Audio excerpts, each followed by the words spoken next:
Hi all, this is Tom and I want to show you the newest feature for Sparkling Fill, the Theme Editor. You'll see it added as a top tab here next to the Layout Editor, Word Editor, and Clue Editor.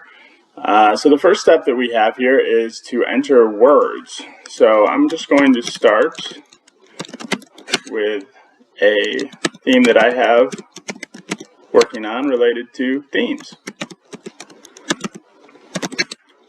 So as you enter your words, you'll see the word is added to this list down below. You can see the length of each word, and then you'll have a couple options to the right hand side.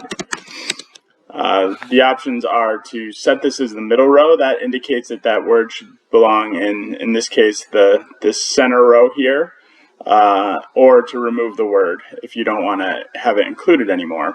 So I've added 4 words here. They're grouped into 2 groupings of by length, so 2 words of 12, 2 words of 9.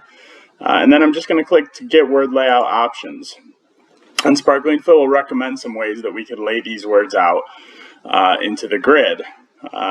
So let's look at a couple different layouts here. So there's the first. And if we page through these, you can see there's just some slightly different orientations for these. This one has actually the longer words to the outside. This one has a little bit of a wider gap between the theme words. But let's stick with this first one here. A couple other things that we can adjust right off the bat. You'll notice these pink little dots, sliders. So if you want to adjust the positioning of these bars across the top or on the side, you can slide these, move these around, position them however you like. You can also, of course, just like delete squares like this if you don't like those positions that were as they were laid out. These are just kind of some sensible defaults that might help you get up and running quickly with a theme. And then some other options on this page. So you also have the option to swap the position of these words. So these have kind of been inserted into the grid based on the grouping and based on the order that they were entered. But say you wanted intention at the top, you could just do swap outer words, and you'll see that that bubbles up to the top. I'm going to swap it back down. You can swap the inner words, or you can swap both, move them around, get them into the position you like. You can also slide these sidebars around. They default to a length of 2, but if you want to change those, you can always, select from this radio button and say I want that to be 3 blocks long, and then you can adjust it from there. Of course, again, you can always just kind of toggle these on and off and draw things wherever it is you like. We'll leave it as this for now, and then we're going to move on to the second page of the theme editor. On this page, you'll see some statistics for your puzzle, the word count, how many 3-letter words are in your puzzle, the percent of black squares, and the total black squares. And then you have a couple options as far as the desired word count for the puzzle and the desired blocks.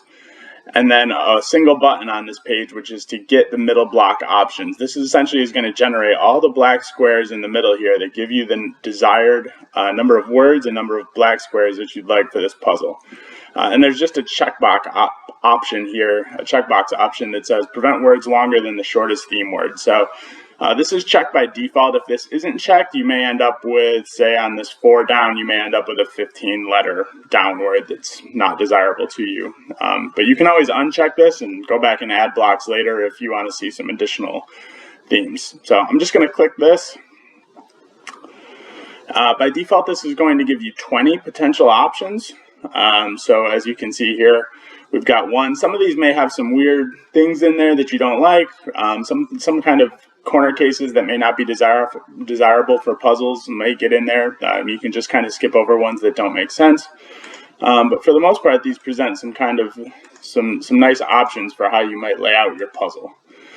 So you can kind of page through those until you find something that you like, something that you feel like works for you.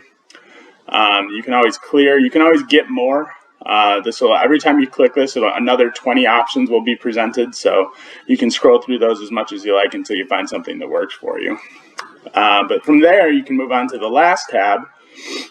This will just take a moment to load, but what this is going to do is allow you to compare the word position of this particular theme layout that you've created. So it's going to go pull every single word in this puzzle and find any potential problem spots, and then give you the option to compare what that might look like if you swapped the word positions around. So back to changing, the outer words or swapping the inner words. So if we look at this particular puzzle, not too bad actually here. The most restrictive location on this puzzle is 4 down, which only has 8 total options. Let's get one of these started. So let's look at what might happen if we swap the inner word. So changed it so that point at issue was the second theme word here, and matter in hand was the third. But as you can see, this one actually is not too bad. Sometimes what you may find is that you'll have no options for one of the potential words here. And so you can look at other ways that you might lay out the puzzle so you always have options. That's loading now.